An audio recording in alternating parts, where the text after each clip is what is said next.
Hello dear students, welcome to DNA classes and as you have guys already seen the thumbnail, अगर आप लोगों ने अभी तक डेटा स्ट्रक्चर्स एंड एल्गोरिदम के सब्जेक्ट में कुछ भी नहीं पढ़ा है और आप लोग परेशान हैं कि इस सब्जेक्ट में पास कैसे हुए हैं, तो इस वीडियो को आप पूरा देखिए। इसके अंदर जितने टॉपिक्स बताए गए हैं उनको पढ़ लीजिए और आप एग्ज़ाम में पास तो हो ही सकते हैं, साथ में आप बहुत अच्छा स्कोर भी मेंटेन कर सकते हैं।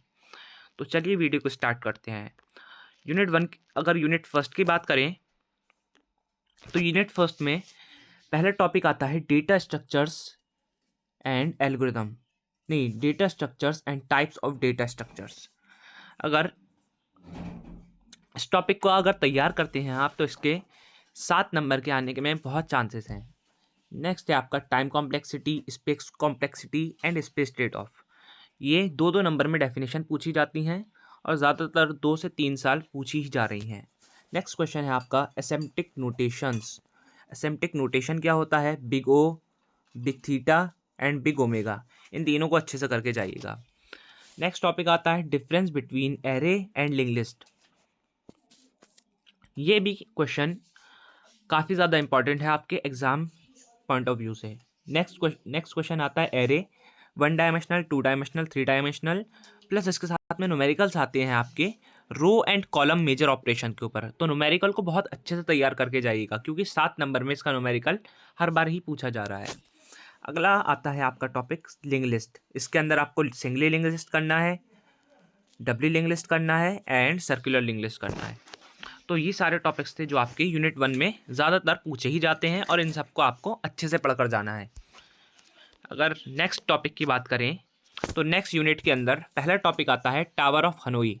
टावर ऑफ हनोई क्या होता है, प्लस इसकी एल्गोरिदम आती है या फिर इसका प्रोग्राम पूछ लेता है। तो algorithm and program tower of Hanoi का दोनों ही करके जाइएगा, 7 नंबर का ये क्वेश्चन आता है। नेक्स्ट टॉपिक आता है आपका प्रीफिक्स, पोस्टफिक्स एंड सफिक्स। इसके एग्जाम्पल्स, इसके न्यूमेरिकल्स बहुत अच्छे से करके जाना क्योंकि प्रीफिक्स, पोस्टफिक्स और इनफिक्स की डेफिनेशन तो पूछता है आपसे, इसके साथ में आपको न्यूमेरिकल दे देता है, आपको कुछ वैल्यू दे देता है जो पोस्टफिक्स में होती है, उसको आपको कन्वर्ट करना होता है इनफिक्स या सफिक्स में, प्रीफिक्स में।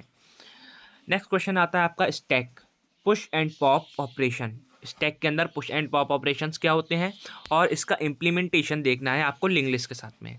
ये टॉपिक अच्छे से तैयार करके जाना, 7 नंबर में आने के बहुत ज़्यादा चांसेस हैं। नेक्स्ट आता है आपका क्यू। क्यू में आपको देखना है इंसर्शन, डिलीशन कैसे होता है, डिलीशन एंड अपडेशन, इन तीनों का प्रोग्राम और एल्गोरिदम दोनों ही अच्छे से करके जाना है। नेक्स्ट टॉपिक आता है आपका सर्कुलर क्यू। सर्कुलर क्यू के साथ में आपको न्यूमेरिकल भी करके जाने हैं। तो अगर इतने टॉपिक आप यूनिट 2 में कर लेते हैं तो काफ़ी ज़्यादा सफिशिएंट होगा, इतना काफ़ी है, इनफ है आपको अच्छे मार्क्स दिलाने के लिए। नेक्स्ट यूनिट की बात करें तो नेक्स्ट यूनिट में पहला टॉपिक आता है बाइनरी सर्च प्रोग्राम। इसके साथ में आपको या तो प्रोग्राम पूछेगा बाइनरी सर्च का या फिर एल्गोरिदम पूछेगा और आपको न्यूमेरिकल दिखाएगा। तो इसीलिए ये मोस्ट इंपॉर्टेंट टॉपिक है यूनिट 3 का, इसे अच्छे से करके जाना, बाइनरी सर्च प्रोग्राम या फिर एल्गोरिदम।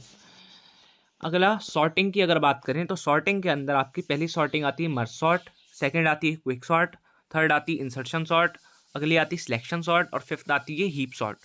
इतने सारे अगर आप अच्छे से करके जाते हैं सॉर्टिंग में तो काफ़ी ज़्यादा सफिशिएंट रहेगा। नेक्स्ट आपकी एक और सॉर्टिंग आती है जो होती है बबल सॉर्ट, उसको भी अच्छे से करके जाइएगा। बबल सॉर्ट यहाँ पर लिखा नहीं है लेकिन आप अपने पास लिख लीजिए और उसको भी अच्छे से पढ़ के जाइए क्योंकि बबल सॉर्ट के भी आने के बहुत ज़्यादा चांसेस हैं। नेक्स्ट आता है आपको hashing and collision resolution technique in hashing. Hashing क्या है और कोलिजन रिजोल्यूशन टेक्निक क्या होती है हैशिंग के अंदर, ये भी इंपॉर्टेंट है, एग्जाम के पॉइंट ऑफ व्यू से करके जाइएगा। लास्ट टॉपिक आपका आता है linear search program. Linear search, what is linear search? तो अगर इसको कर लेते हैं तो हो सकता है आ जाए, लेकिन इसके इतने ज़्यादा चांसेस नहीं है, जो आपको ऊपर क्वेश्चन बताए उनके ज़्यादा चांसेस हैं। तो अगर टाइम मिल रहा है तो लीनियर सर्च भी कर लीजिए, अगर नहीं मिल रहा है तो इसको आप स्किप कर सकते हैं। यूनिट 4 की अगर बात करें तो यूनिट 4 में पहला टॉपिक आता है बाइनरी ट्री। बाइनरी ट्री क्या होता है, इन एप्लीकेशन ऑफ बाइनरी ट्री क्या होती है, साथ में इसका न्यूमेरिकल भी आता है बाइनरी ट्री के ऊपर। तो बाइनरी ट्री को अच्छे से करके जाइए, एप्लीकेशन करिए और साथ में न्यूमेरिकल को भी सॉल्व कीजिए क्योंकि न्यूमेरिकल भी आने के बहुत ज़्यादा चांसेस हैं और इसकी डेफिनेशन भी पूछ लेगा आपसे, इसीलिए। नेक्स्ट आता है आपका एवीएल ट्री क्या होता है। एवीएल ट्री को अच्छे से कीजिए साथ में left square tree and right square tree क्या होता है, इसको भी अच्छे से पढ़कर जाइएगा। नेक्स्ट टॉपिक आपका आता है बाइनरी सर्च ट्री क्या होता है। बाइनरी सर्च ट्री के ऊपर न्यूमेरिकल्स भी आते हैं और डेफिनेशन भी आती है, तो दोनों को ही करके जाइए। नेक्स्ट टॉपिक आता है आपका ट्री ट्राइवर्सल। इसके अंदर आपको इन ऑर्डर देखना है, प्री ऑर्डर देखना है और पोस्ट ऑर्डर, तीनों को अच्छे से करके जाना है। इस पर न्यूमेरिकल्स बहुत ज़्यादा आने के चांसेस हैं, 90% न्यूमेरिकल यहाँ से आएंगे इस यूनिट के। नेक्स्ट टॉपिक की अगर बात करें तो यूनिट 5 में आता है आपका पहला इंपॉर्टेंट टॉपिक है प्रिम्स एल्गोरिदम। प्रिम्स एल्गोरिदम क्या है, उसकी एल्गोरिदम साथ में आपको न्यूमेरिकल्स करके जाने हैं। दूसरा आता है क्रिस्कल्स एल्गोरिदम, साथ में इसके न्यूमेरिकल भी करके जाने हैं। थर्ड है डिजक्स्ट्रा एल्गोरिदम और फोर्थ है फ्लूइड वॉर्सल एल्गोरिदम। ये 4 एल्गोरिदम है, मोस्ट इंपॉर्टेंट एल्गोरिदम्स है आपकी। इनको आप एल्गोरिदम करिए और साथ में इनके न्यूमेरिकल्स कीजिए, क्योंकि न्यूमेरिकल्स को पूछने का बहुत ज़्यादा चांसेस है। जैसे प्रिम्स एल्गोरिदम में आपको स्पैनिंग ट्री की वैल्यू निकालनी होती है, मिनिमम स्पैनिंग ट्री।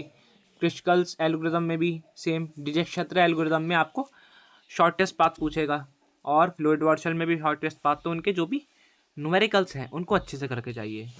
नेक्स्ट आता है आपका DFS एंड BFS क्या होता है। साथ में आपको एल्गोरिदम करनी है और इसी के साथ में DFS एंड BFS के आपको न्यूमेरिकल्स भी देख कर जाने हैं। तो गाइस अगर आप इतना पढ़ लेते हैं DSA में तो आपको सफिशेंट होगा अच्छे मार्क्स दिलाने में। करीब आपके अगर आपकी 5 या फिर 6 CGPA है तो आप इसको 8+ CGPA तक ले जा सकते हैं। 8+ CGPA तक आप ले जा सकते हैं अगर इतने सारे टॉपिक्स आप कवर कर लेते हैं। और इतना ज़्यादा स्टडी मटेरियल है भी नहीं।